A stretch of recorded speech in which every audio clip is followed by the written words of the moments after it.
Kapla, warriors! Today is a good day for macaroni salad. I had macaroni salad. It was so delicious. Just what I was craving. I saw some at the store, so I made some of my own, and I loved it. It was delicious. I'm very pleased. It's nice when you come home from work and you've got a good dinner waiting for you. Because as an adult, you have to prepare it or buy it. So it's, you know, definitely a bummer. So, yes, today, the history of written language after Dactrix's long crusade has finally come to fruition. So, thank you, Josper. This is my new teacher outfit. It's very teachery, as you can see. Yes,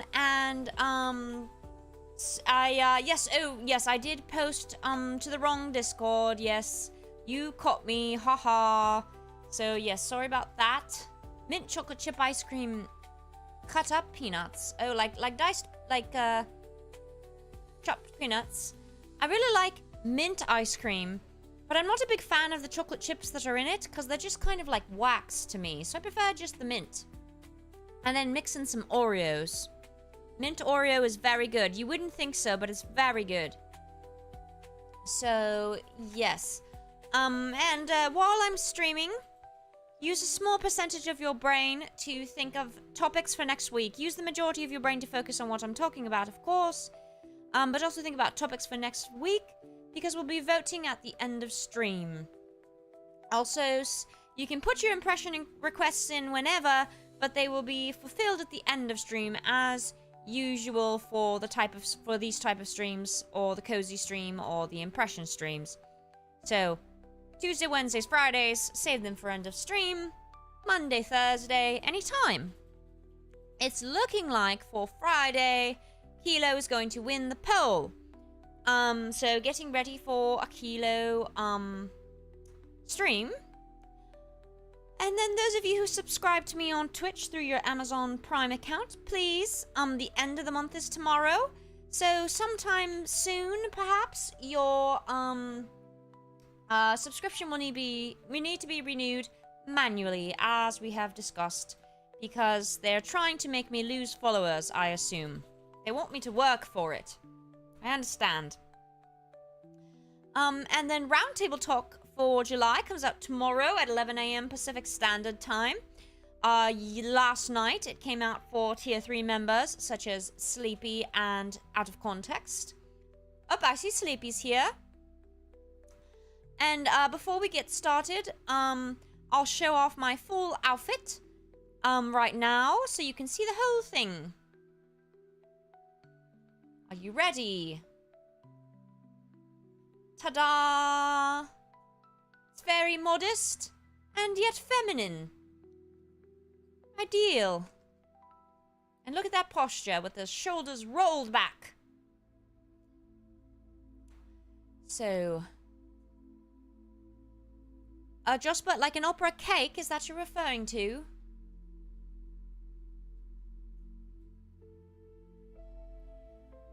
Alright. Well, Dirt Feather, I usually can barely fit everything in 1 hour already, just with the amount of research I do, so if I did more research, I'd have to have more time. And then before we get started, let's review the schedule. Mondays are gaming. Tuesdays are cozy streams, ASMR. Next week will be chapter 5 of the Epic of Gilgamesh. Gilgamesh was very sad about Enkidu and is on his search for everlasting life, with his face drawn and his eyes like a man of a long journey or something like that.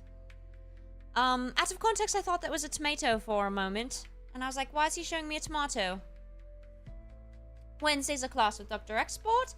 This week, today, history of writing. Next week, to be determined. Thursday's gaming. Tomorrow I will play some more the summer mini game. What was my high score yesterday? Like 48,000 or something. And then well, 1F, maybe I'm wearing full-length pantyhose, but they're nude color. Can't always tell. I guess they'd have to be a very pale color for them to still look so white, though. And then Friday is Nikkei Impressions. As I mentioned, looks like Kilo's coming through. So, be prepared. So either turn the tide quickly before Friday, or be prepared for Kilo. And question of the day. What do you think is the coolest looking written language? You can answer after you see some of these images if you'd like, because I do go through some pretty cool looking written languages that are modern as well as old ones. Before I start, does anyone recognize the meme this thumbnail is referencing?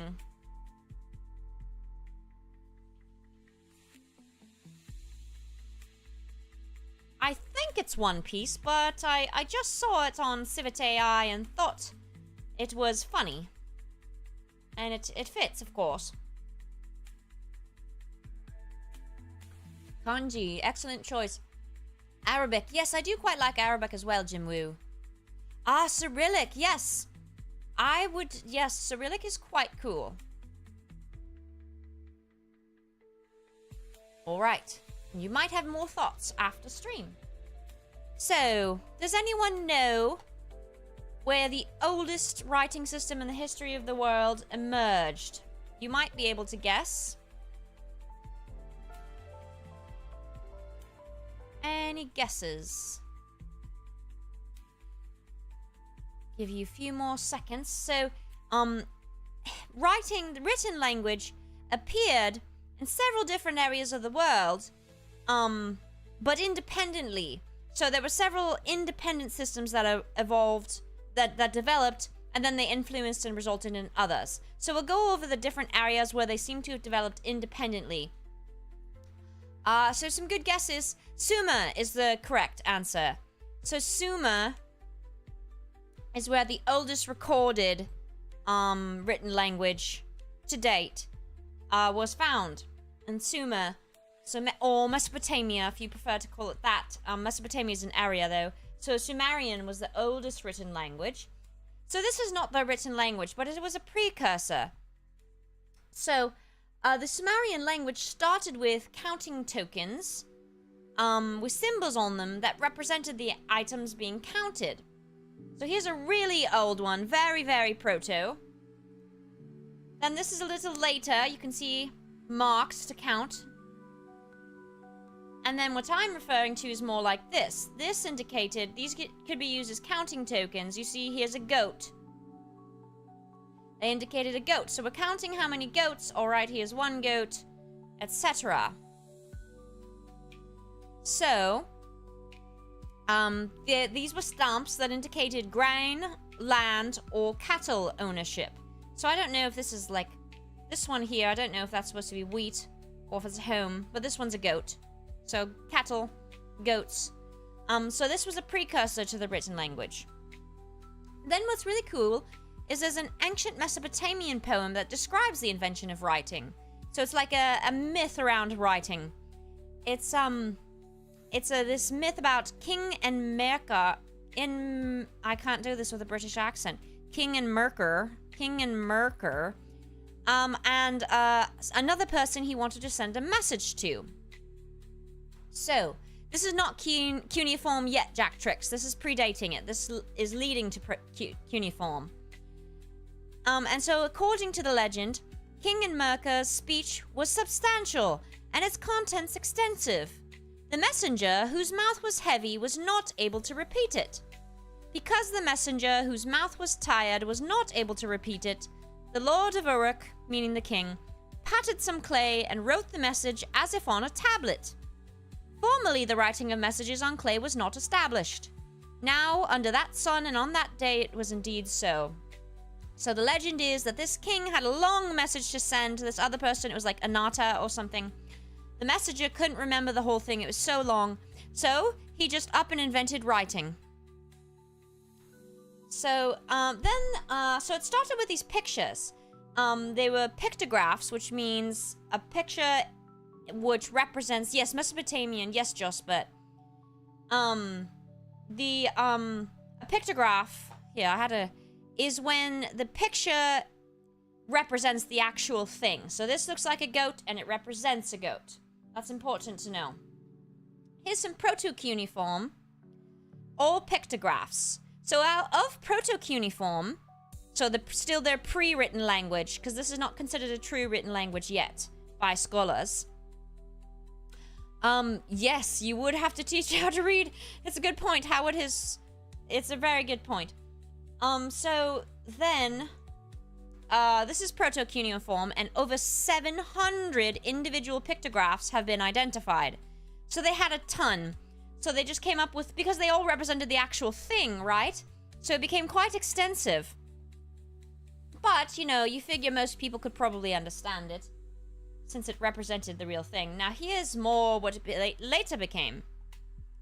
So there were the counting tablets, or the counters, what did I call it? Counting tokens, the proto-cuneiform pictographs, and then this led to cuneiform script, which is believed to be the oldest system of written language. Yes, Jack Tricks, I prefer to read and write instead of talk and listen most of the time. I do better with written language. So it became a system of written language partially because the scribes started using reeds as their styluses. So they started to use these reeds, which I'll show you.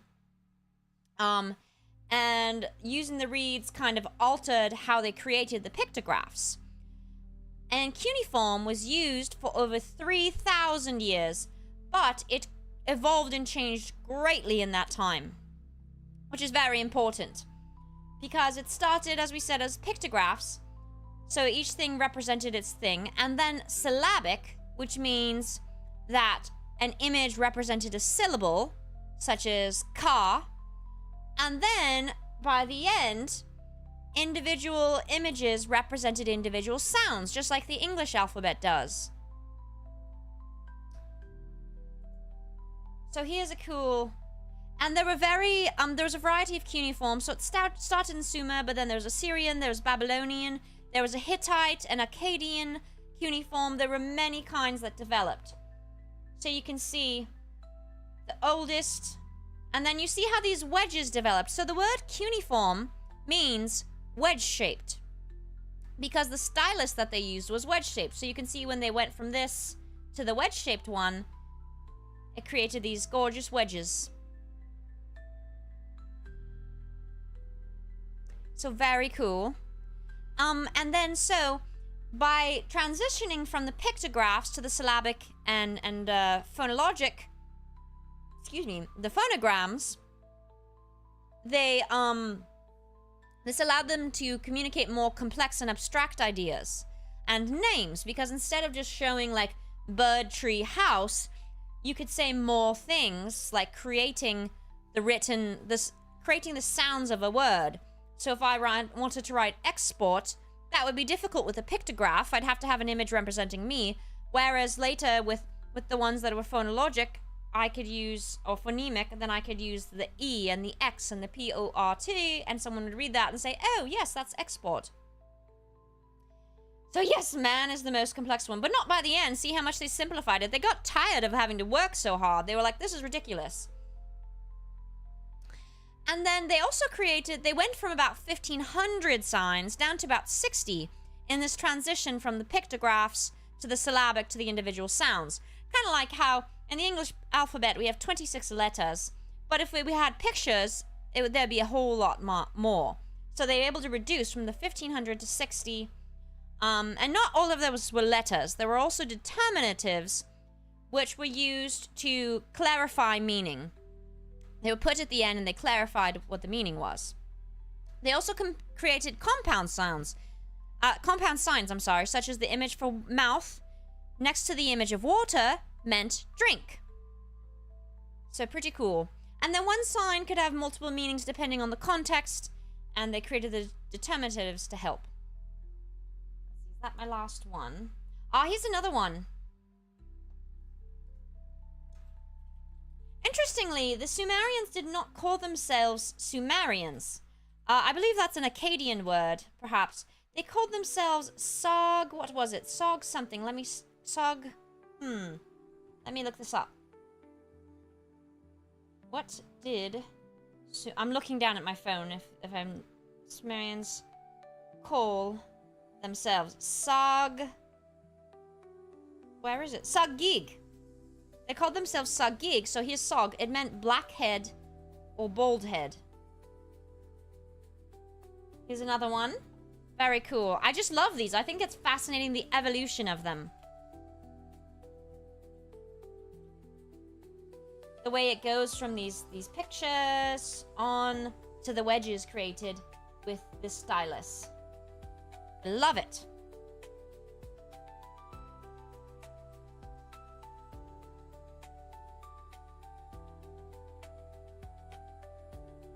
Excuse me.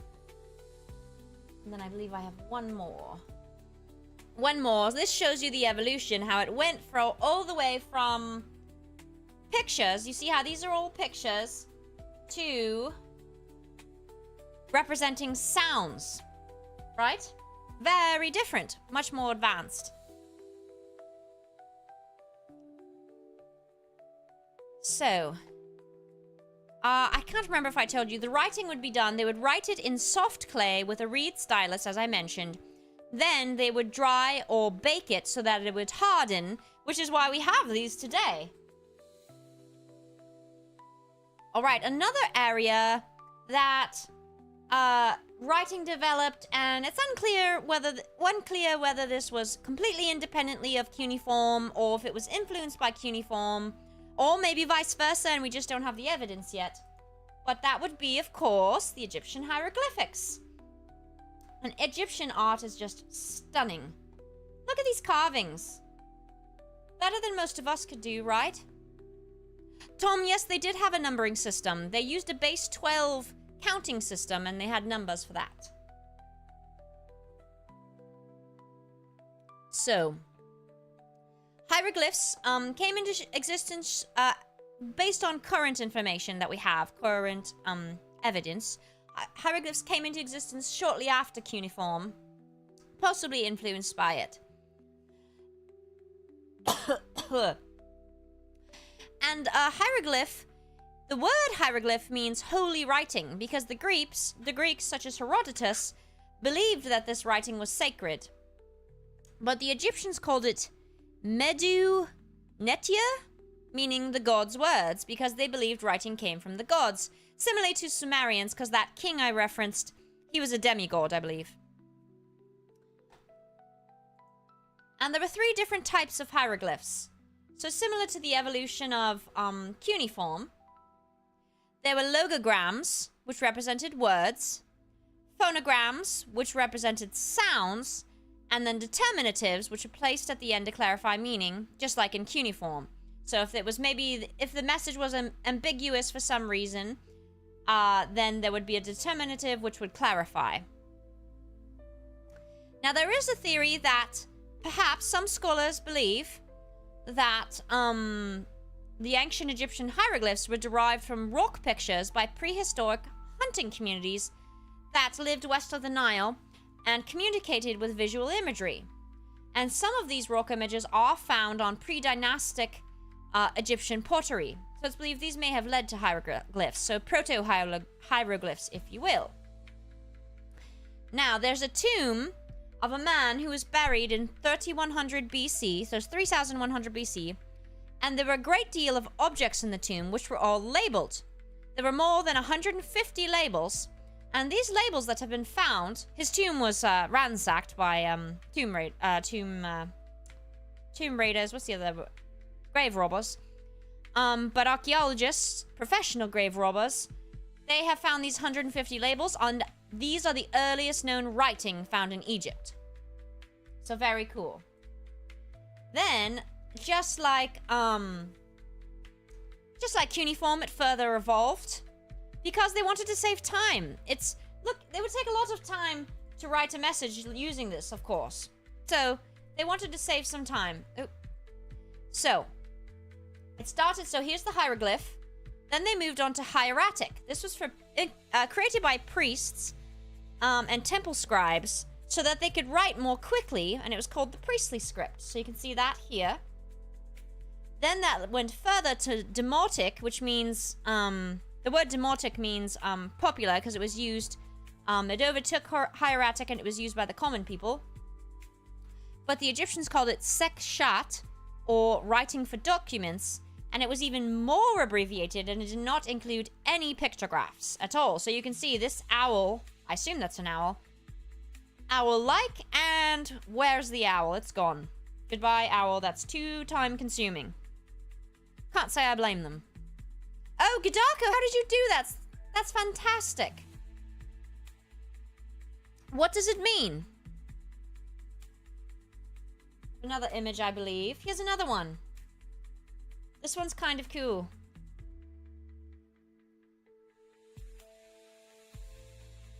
Really cool evolution. And then the Egyptians also have their own... oops. Wait. Too far. The Egyptians had their own... Oh, hello, Sandy. They have their own myth as well about writing. They said that the god Thoth gave writing to Egyptians to make them wiser and to strengthen their memory. But the god Re did not believe in this. Re or Ra, I'm always a little confused about that. I think Re and Ra are the same. But he didn't think he should do that because he thought that the written memories would supersede the cognitive memories in their brains. But Thoth was like, nah, bro, I disagree. So he gave pictographs to the unique set of 1F. It's written as RE though. Is RE the same as Ra? You know what I'm saying? Do they represent the same god? They may, and I'll get to that in a moment. And so he gave these pictographs to the scribes, who were in a way kind of elite because, you know, they were the ones who knew how to write. Very good. Thank you, Sandy. It's actually been a pretty good day. Something interesting about hieroglyphs and Egyptian script, they typically did not include vowels. Most of the time they left out vowels and the reader was supposed to infer what the vowels were. So we in modern day cannot always be certain about how some of these words are pronounced because we didn't know what the which vowel was represented. So with the god Ra, I don't know. I'm gonna try googling that. Are god Re and Ra the same? I think they represent the same god, but I could be wrong. Yes. Ra is more often used, but Re is also used, and like I said, I believe that's a result of the fact that they, yes, Osiris. I believe that's a result of the fact that they did not include the vowels. All the other cool things is one of the oldest, so potentially one of the oldest names still in modern use is the name Mary or Miriam or variants of that because of the Egyptian word Mer or Mir, which means loved or beloved, and was also often included as part of a pharaoh's name. So it's believed that's where the name Miriam or Mary derived from, and that's how that name is still in use today. So that's pretty cool. Another cool thing is I believe the oldest name in recording, was it Sumerian? I can't remember if it was Babylonian or Egyptian, but the name was Kushim or Kushim. So thank you to writing for telling us that.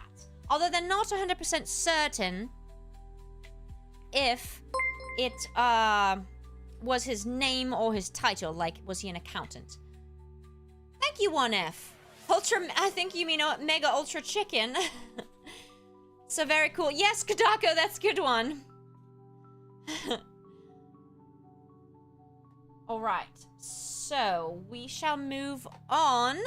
So it's interesting also to note that both the Sumerians and the Egyptians viewed writing as coming from the gods or godly people. It was believed to be very, like, almost divine.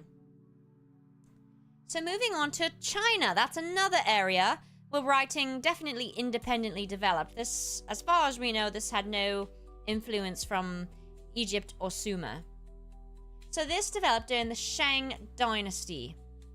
Redacted, I haven't mentioned the copper complaint yet. No, that would be a good one. So redacted is referring to the oldest, one of the oldest documents, written documents we have, is someone complaining regarding the order of copper. Was it not fulfilled correctly, or it wasn't good quality or something redacted? I'll reference that again later in chat when I discuss why writing developed. So China, the Shang dynasty, whoa, sorry, dirty. Dynasty.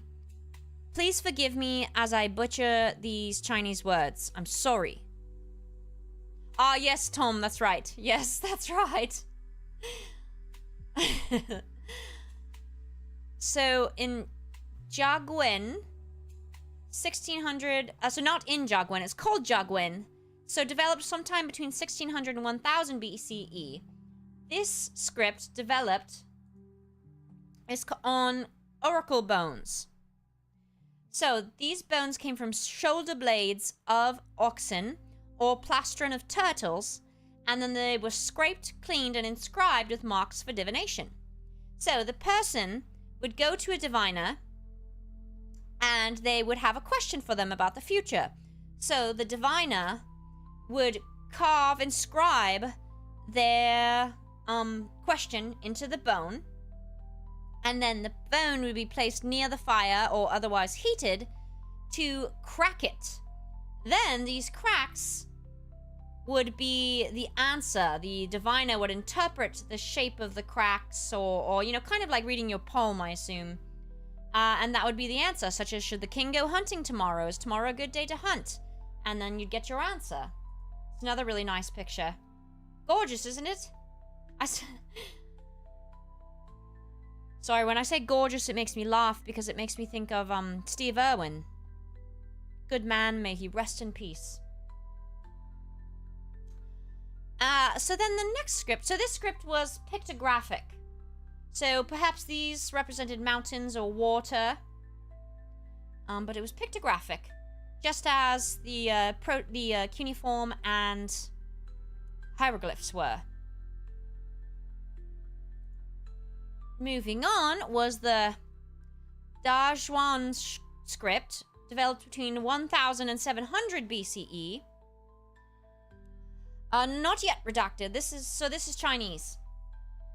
And then this is known as the Greater Seal script. It's also pictographic, but had more characters and was more refined. And these would be carved on bronze or wood.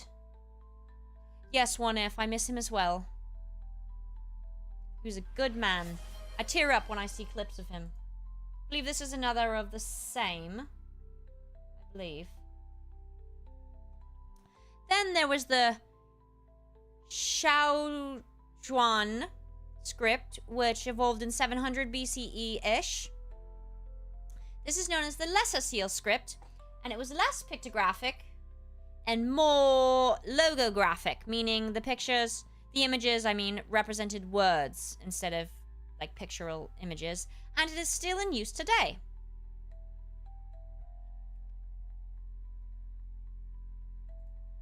Let's see, is this the next one? I didn't label these very well. This might be the next one, hold on. Okay, it's alright. I believe this is the next one, Lishu, which developed around 500 BCE. This is known as the clerky script, because it was used by clerks for government work. Again, the people doing lots of writing wanted to simplify. This was used during the Qin and Han dynasties, and it was written on bamboo scrolls tied with string. They also had 3 types of cursive scripts: Kaishu, Xingshu, and Kaoshu, which were used for poetry and calligraphy. This is really cool. So it shows Oracle Bone, Greater Seal, Lesser Seal, Clerk Li script, Standard script, Running script, Cursive script, Modern Simplified. Very cool. I want posters of these all over my home, but I don't bother putting posters up in apartments anymore. It's too much hassle.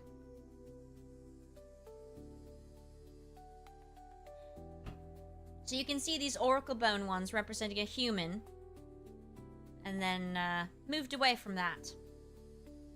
Look at the woman. I love how this is human and this is woman. Kind of looks like a mermaid. Ear, yes, I can see that. Horse. Fish, I like the fish. It's interesting, in the Greater Seal, the fish looks more complicated. Mountain, sun. It's interesting, why does the sun have that in the middle, I wonder? Moon, rain. Oh, I like the rain. And cloud. Quite like these. Yes, redacted, exactly. Here's another one. Very cool. Ah, it doesn't tell me what that means. Who can tell me? I mean, I assume it means dog. And bird. Mountain. It does look like a mermaid to me. Alright. So the next area where writing developed independently, we actually do not know very much about. That is because, to this day, we have been unable to decipher it.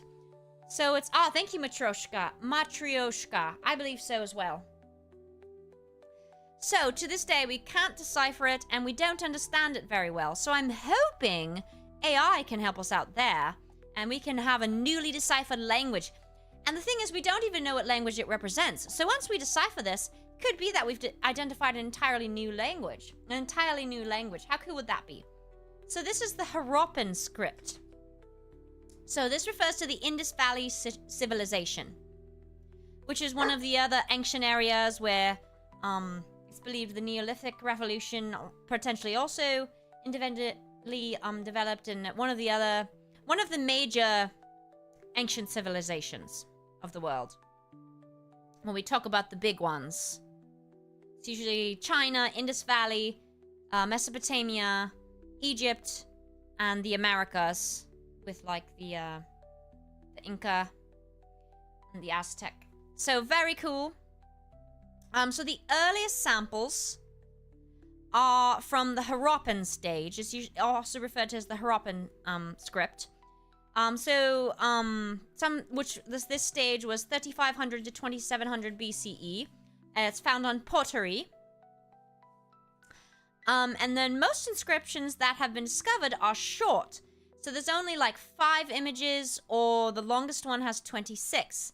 This is part of the reason they've had difficulties deciphering it, is the inscriptions aren't very long, so there's not a lot to analyze, not a lot of a sample. Yes, you're right, Godako, you're right. I'm talking, I guess, ancient, not the right word, but more like another place, so like the Inca, another place where independently learned how to domesticate crops and created a civilization, is what I mean. So yes, the inscriptions are short. They're mostly found on these square seals that you see here.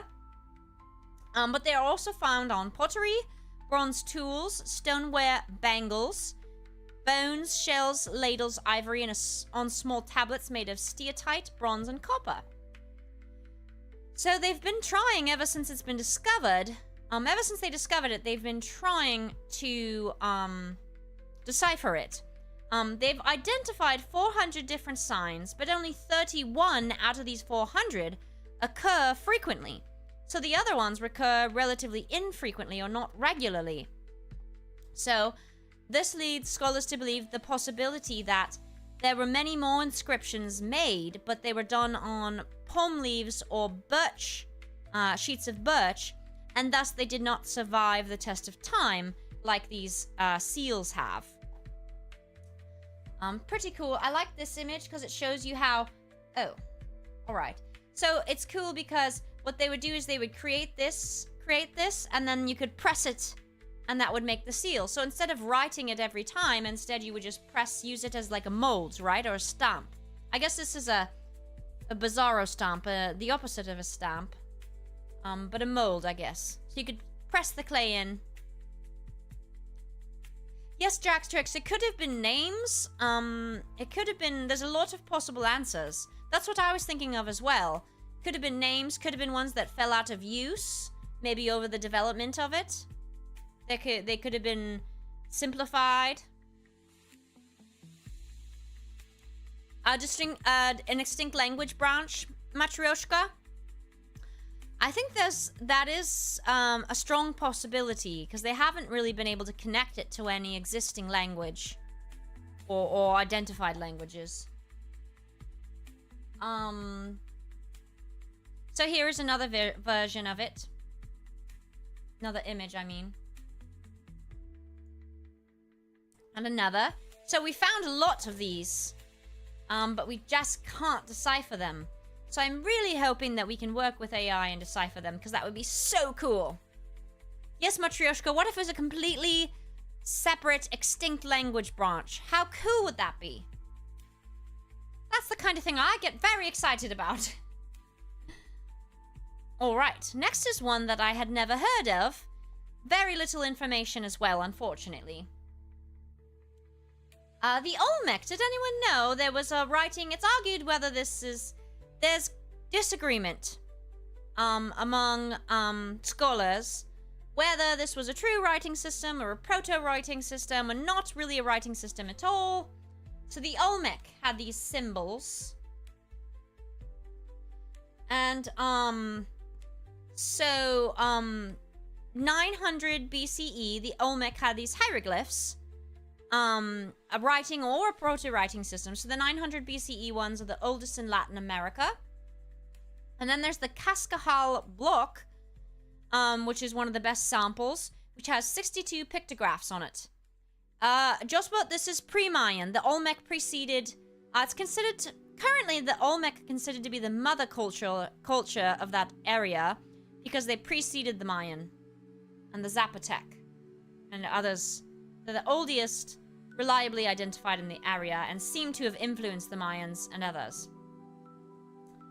So you can see here's a better... oh, wait. No, give me a moment. I want to check up... I want to Google that block. I should have done that. Cascajal block. Just...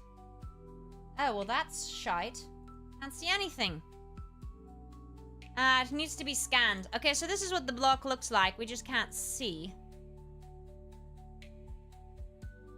It's very difficult to see. So this is the block, which has the... What did they say? 62 pictographs? Yes, you can see that here.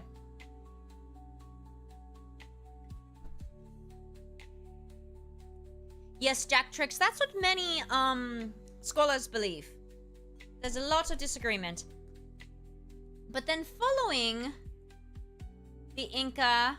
I mean, I'm sorry. The Olmec were the Epi-Olmecs, which had the Isthmian script, which many believe to have been a more of a writing or proto-writing system. Although it's still controversial among... or not controversial, but disagreement among scholars. Whether the Isthmian script by the Epi-Olmecs, who came after the Olmecs, whether that was a writing system or not. Pretty cool. Oh, sorry, getting hip pain. And then what's really cool is they also would make these roller stamps to put on. So these are for tattoos. They made these stamps so they could dip it and then roll it on and do their tattoos. And they also did this for the art, apparently, or for the... Gadako, I didn't see it. And then, apparently they also did this for the hieroglyphs, the pictographs. Here's a better example. Here's one. I don't know why it's over there, sorry. Does that help? So this is an example of a stamp that they would use. My hip is killing me. All right. Oh. This is another one of the Isthmian script. Again, disagreement about whether it's a full written language or not. Then this is cool, because you can see how it potentially led to the others. So there was the Olmec, the Isthmian script, which was the Epi-Olmec. The Mayans, yes, some do say that, Gadako. Disagreement, we don't really know. I wish we did. The Mayan and the Oaxacan. So you can see how it influenced. This was the oldest and seems to have influenced the others. Even if it wasn't a full writing system or a writing system at all, it does seem to have influenced them. Alright. So that's all the areas, but we'll talk about writing a bit more for the development of the English alphabet. Anyone know where the English alphabet came from? Who originated it? Or what culture's alphabet led long run to the English alphabet?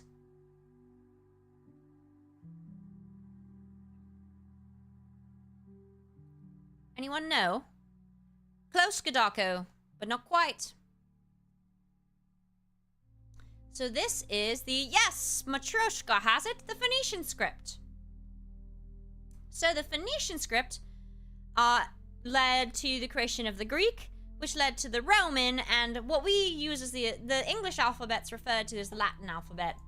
Here's a really cool image. So, this one's different. Although I suppose this one traces it all the way back to Proto-Canaanite. So Phoenician, Greek, Latin, and English.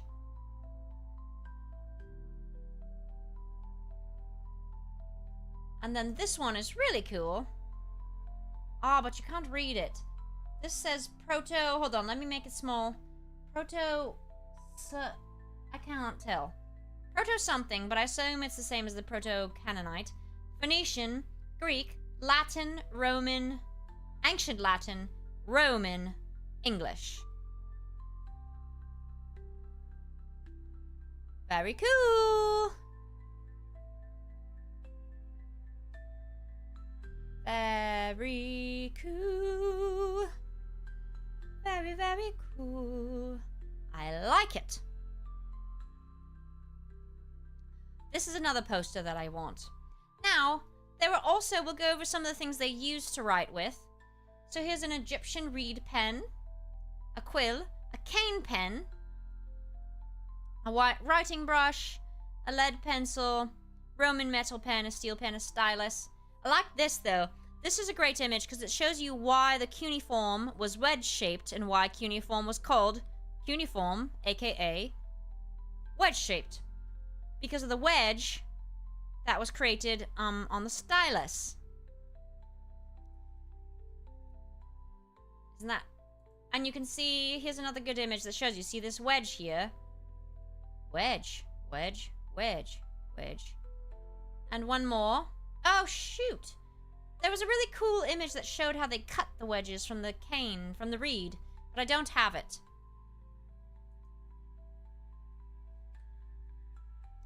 Then these are Egyptian reed pens. And then, as I said, the Sumerians wrote on clay tablets. The Egyptians, of course, wrote on papyrus. This is modern made, of course. I would love to have some of this.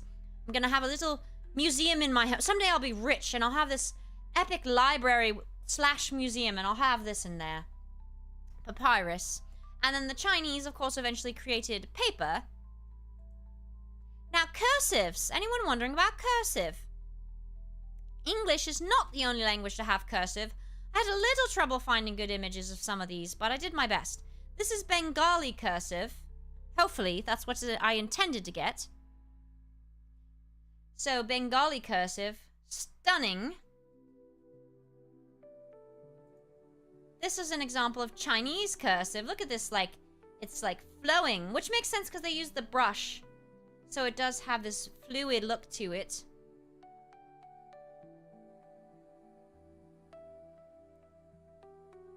And then this is German, I think. I mean, I know this is German, but I struggled. I think this goes through, this is like a more modern. German. This is Greek. Greek cursive. Or the closest I could find. I was struggling to find some of them. This is probably not the best. This looks more like regular writing. This is Marathi. Quite like this one. This might be my favorite.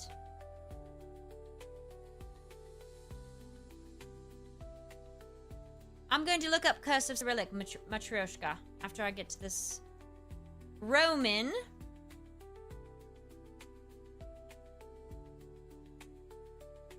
And Russian. Although this is someone who's just practicing their cursive. Let's look up Cyrillic cursive.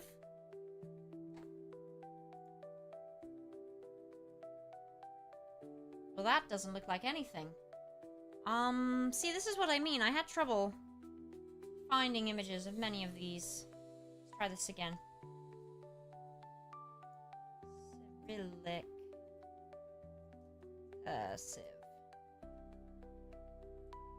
That's Russian. Why? Oh well.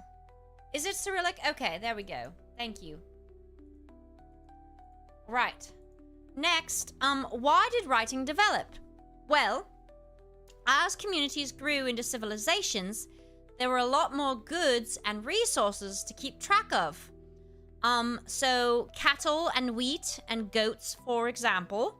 So, and also they needed to mark ownership of things. So, writing started as record keeping and marking of ownership, recording ownership. So, agricultural transactions, contracts, quantities, ownership.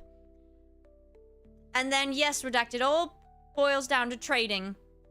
And then eventually it spread. Once they had gotten that system going, it spread to religion, government, law, and finance.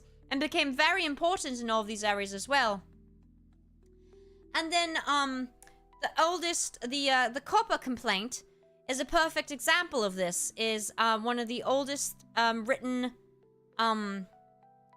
not documents, but documents that we have is the copper complaint, where a Sumerian or a Mesopotamian was complaining about the quality of copper someone had sold him. So, it's very, you can see how it started, all related to business, trade, agriculture.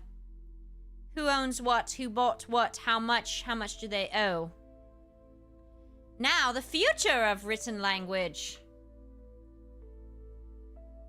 So, are memes a NASA? Yes, a NASA. Memes. Are memes the future of written language? Are we moving back to pictographs in a way? So, here's another example. Here's people speaking. They've got their written language and they've got their purely pictographic language.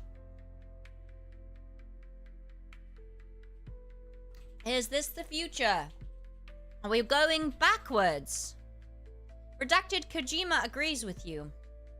Oh, here's another meme that I just liked. And then... Oh, yeah, this one was perfect. This one's me. I never say no if they ask if I want more bread. Like, oh, would you like me to refill your bread? Why are you even asking? Of course I want you to refill my bread. I'm going to eat all the free bread that I can possibly get. Although I suppose it's not free. Getting my steps in real quick and I will continue because I have more to say about this. Apparently researchers and linguists are very interested in this topic because there was a wealth of information on it. Memes and the future. Memes and emojis and the future. Are memes and emojis the future? Ah, here's another one. I forgot. I guess I got more than I thought. All right. And then, so there, look. There's this whole 35 pages. A picture is worth 1,000 words, and so is an emoji. Emojification of language, a pragmatic analysis of Facebook discourse. I did not read this yet, but I found it humorous because there is, as I said, a wealth of these on the internet. People are studying others. Look, emoji are even more like language than previously thought. So you can see, they have many characteristics of language, is what they were saying here. And they were examining the semantic change of emojis, which is very interesting. So you can see they're looking at, like, here, they're examining the semantic changes of emojis, so the changing in meaning of emojis. So they said, the skull emoji has gradually come to refer to figurative death, usually death from embarrassment, as much as it means literal death. Less expected was the maple leaf emoji, gradually changing to be used with words related to things that we use recreationally. And autumn, okay. Another one. Emojis, the global language. But do they need translation? So this is discussing how emojis are both global and individual to cultures. So I found this very interesting. It talks about the rise of emojis. It's very interesting. Emoji statistics. Every day, over 10 billion emojis are sent. Studies show that 44% of customers are more receptive to buying something advertised with emojis. The face with tears of joy is the most used emoji, followed by the red heart and the rolling on the floor laughing. A whopping 92% of online consumers use emojis. The cowboy hat face is the most misunderstood emoji, with 50% of users misinterpreting its meaning. 50% of emoji users unintentionally use them with a different meaning than intended. Well, that sentence didn't quite make sense. So anyway, there's differences around the world. So the halo emoji signifies innocence in Western cultures, but in China it can be seen as a sign of death. A round of applause in Western cultures becomes something different in China. You can read that yourself, hopefully. A symbol for a three-letter word ending in X. Let's see. The thumbs up gesture. Thumbs up emoji can be seen as rude in some cultures, like Iran, while also having numerical meanings depending on the location, such as the number 5 in Japan. Here's more about emojis. I liked this one because it had... There was something I liked about it. Ah, here. Emoji report.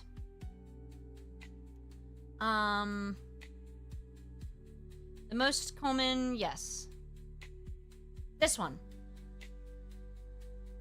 The French-speaking users use heart emoji most frequently, 4 times more than any other region. It's the only region where the smiley face isn't the most frequently used. French use the most positive emoji with a rate of 86%. Malaysians, on the other hand, display positivity much less, with only 60%. Arabic speakers use flowers and plants emoji 4 times more than the average rate. Americans use the rainbow emoji 30% more than average. Australian users use alcohol and junk food related emojis twice the average rate. Brazilian users sent emojis related to Western religions. Canadian English speakers are the most violent emoji. Well, I don't know about that. I think they made it... They don't mean it literally, though. Alright, last one, or is that it? Alright, that's it, everyone. Woo! Yes, or Jack Tricks, maybe you do want a round of applause in China. I don't know. That's up to you. But make sure you're both on the same page about what that round of applause means. Yes, 1F, you guessed it. Hex, that's exactly what I meant. Alright, everyone. Time for impressions and voting for next week's topic. I'll leave you with the image of... No, where is it? Of my favorite cursive. The Marathi cursive. Is it Marathi or Marathi? Is the TH? I don't know. Anyway. Well, 1F, apparently that's... I mean, she might also slap you. I don't know. Alright, everyone. Goodbye. British export of her ancestors on her mother's side. Oh my god, redacted. I didn't talk about bye-byeing. I'm an idiot. Let me show you bye-byeing. I meant... I specifically said I was going to include bye-byeing. I can't believe I did that. So this is bye-byeing script from the Philippines. Before Spain. So pre-colonization. Bye-byeing. Can't believe I forgot that. I explicitly was going to include it. Let's get another image. Like this one. It's showing an actual stone of some sort, I think.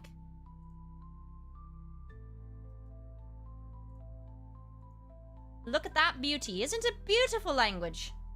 Beautiful script, I mean. Yes, redacted. I would have been furious if I'd ended stream and realized it later. Uh-oh. That's not good. Running low on battery. Alright. So, got to plug that in. Goodbye, British export. Majrum. Wait, not Majrum. I'll still be here. Just British export leaving. Alright, friends. Okay. Let's get these requesties in and start suggesting topics for next week. Alright, I'll do Marion just this once, Gadako. Because of the connection. I'll try. She's the hardest one for me to do.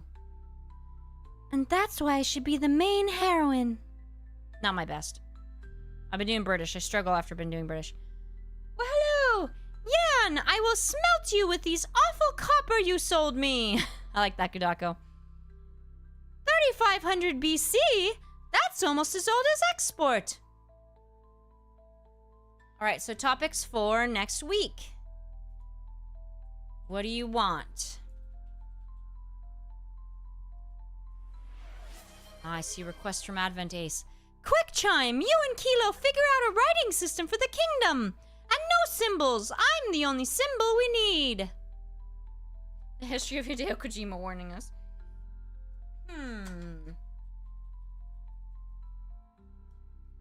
Well, Jasper Kojima says war has changed. But Todd Howard says war never changes. So I don't know who to believe about the future. Ooh, history of medicine. That's a good one. We'd have to talk about Galen. That's a big one, actually, because it's like all over the world. They all had their different medicines. And even different animals have been known. Is it orangutans or gorillas that have been abused? Or chimps that have been observed self-medicating with, like, bark or stuff? Oh, sorry. History. Ah, yes, Trilith. I say history of anime goes in this week. That one's been suggested a few times.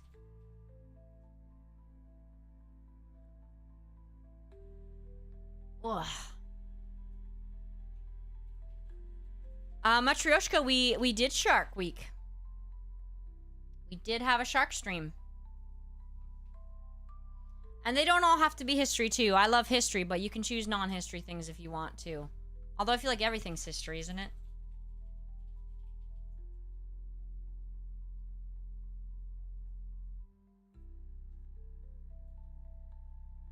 It's a little bit funny, this feeling in history of the chicken. I don't know, I feel like we'd have to do history of cow first, because Out of Context has requested that a few times.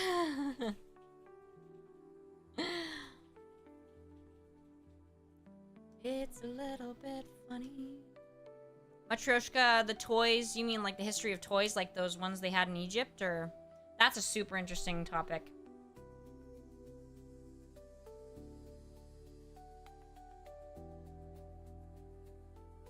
Ugh.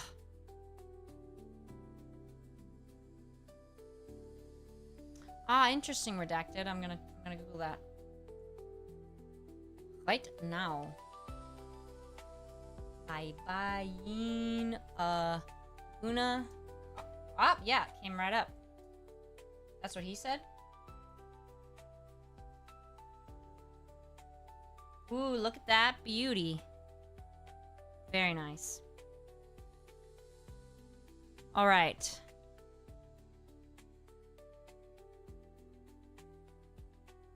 So we're gonna do history of medicine and history of anime. Let's narrow it down to 2 more for a total. God, my throat. Total of 4.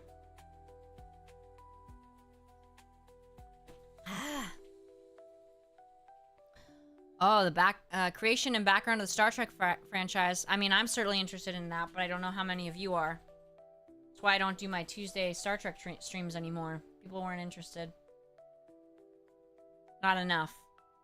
That reminds me, I haven't seen Charlemagne in a while. We'll see, 1F. Trying to see what people are wanting. If I get more. Anybody want to endorse any of the suggestions they've seen? That would be very helpful. If you've seen a suggestion you like, please second it.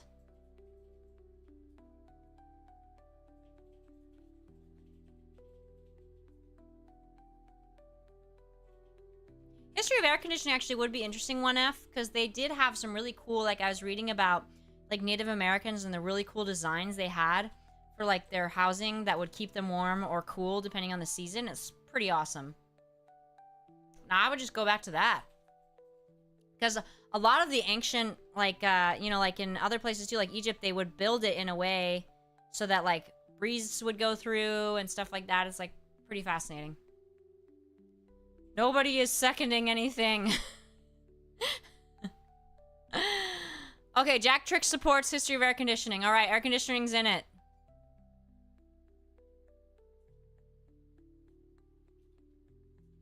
Gamma, they probably did. I honestly think there's a lot more to the history of air conditioning than you first think. Right. That's 3. Anybody want a second? I guess so, Redacted, but I feel like that would still be, like, leading to it. Obviously, that's not real air conditioning, but it's, like, proto-air conditioning, right? Anybody want to second anything? Because if I do just, like, pure history of air conditioning, then it's going to start really recently, right? But if I go, like, you know, I do air conditioning, before air conditioning, maybe fans, I don't know. And then all the way back to, like, just innovations they had back then. All right, history of pirates. That's it. The history of pirates got seconded. So the 4 choices are going to be history of medicine, history of anime, history of air conditioners, or air conditioning, and history of pirates. Yes, then I'd go back, like, Redacted to, like, fans, and then I feel like I'd go back even further to, like, just how people cooled their homes.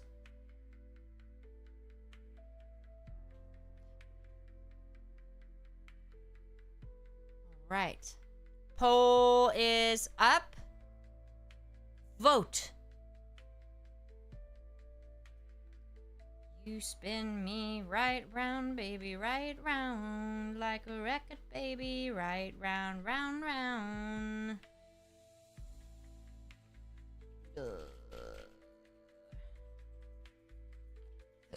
Excuse me.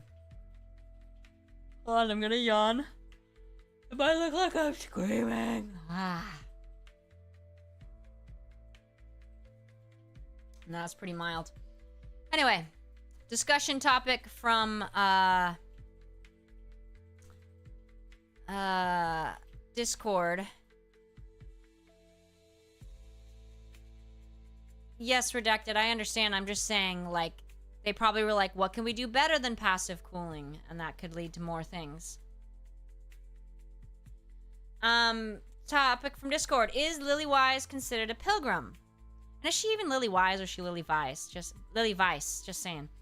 Since she died before pilgrims became a thing. Because a pilgrim, right, should be Nikke cut off from the surface and doesn't work. Nikke cut off from Ark and doesn't work for the central government. That was a yawn. Did I hiccup? If I did, I didn't notice. I didn't burp.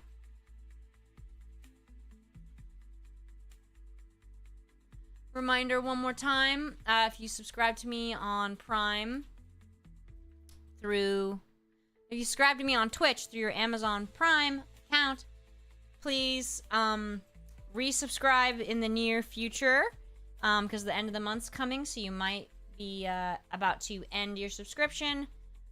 So please resubscribe so you continue following me, subscribing. Jack Tricks, I haven't gotten to the hard mode ending yet, because I don't buy event tickets. Spiritually a pilgrim. That's valid, Gamma. Don't forget, also, Roundtable Talk, 11 a.m. tomorrow for everybody. Redacted is anti. Do you agree with the spiritually thing, though? Redacted.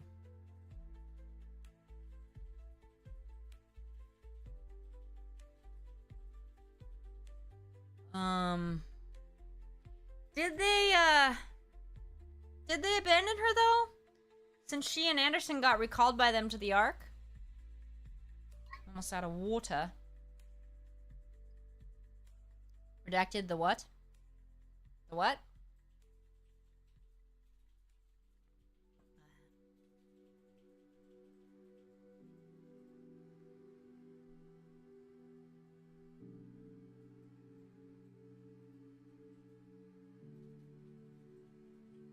What?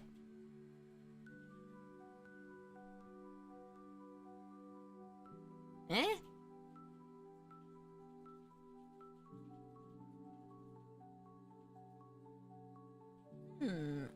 Jacktrix, it had to be after since it was after the space elevator thing with Cinderella, right? ¿Verdad?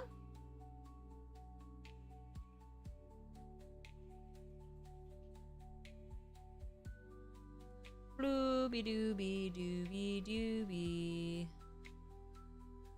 All right. Ooh, I'm gonna do a head circle. You see? Head circle. What's the question mark, K-Chim? I'm not sure what you're asking. I didn't get to see my head circle. Did I do it? Oh yeah. Oh, it doesn't look as good as I'd hoped.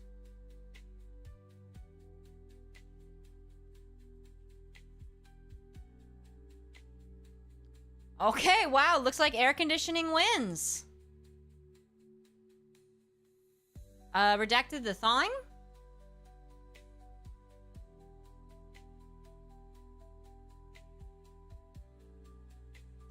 Ugh. Oh yeah, I gotta shower after this. I keep forgetting.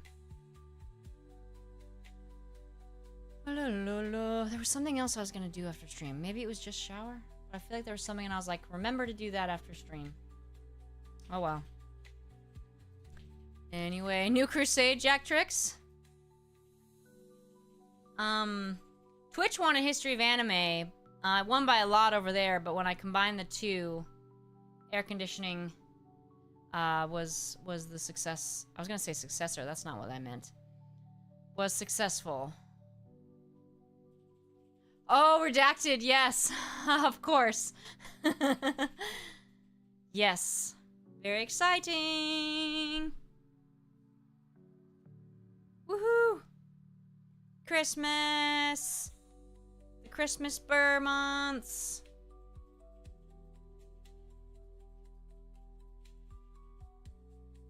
All right.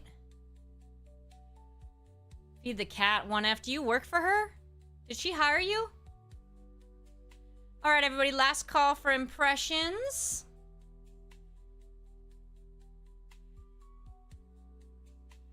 One F, does Thriller not count as a Halloween hit single? I don't know. I don't know if it came out at Halloween time.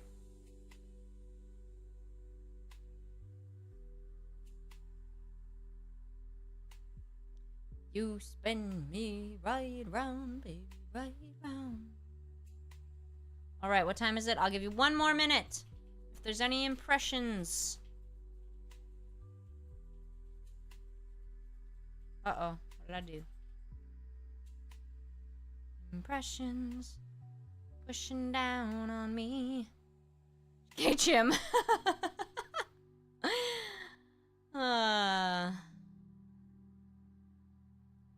That's pretty funny.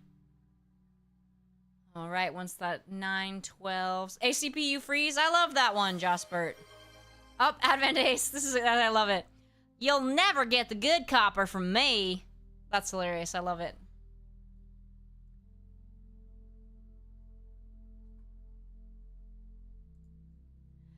Tomorrow I'll be playing the summer minigame again. Here's a look at the funny thumbnail I made.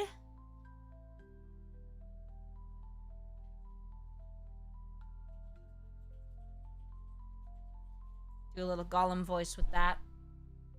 I'm not addicted, guys. I can stop anytime I want.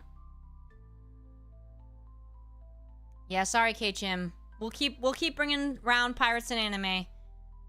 One day I'll just choose one of them if it's necessary. I try to be fair. All right, everybody. Good night. Thanks for joining me.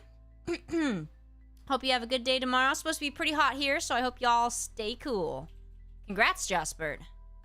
All right, and tune in tomorrow for Roundtable Talk of July, 11 a.m. PST.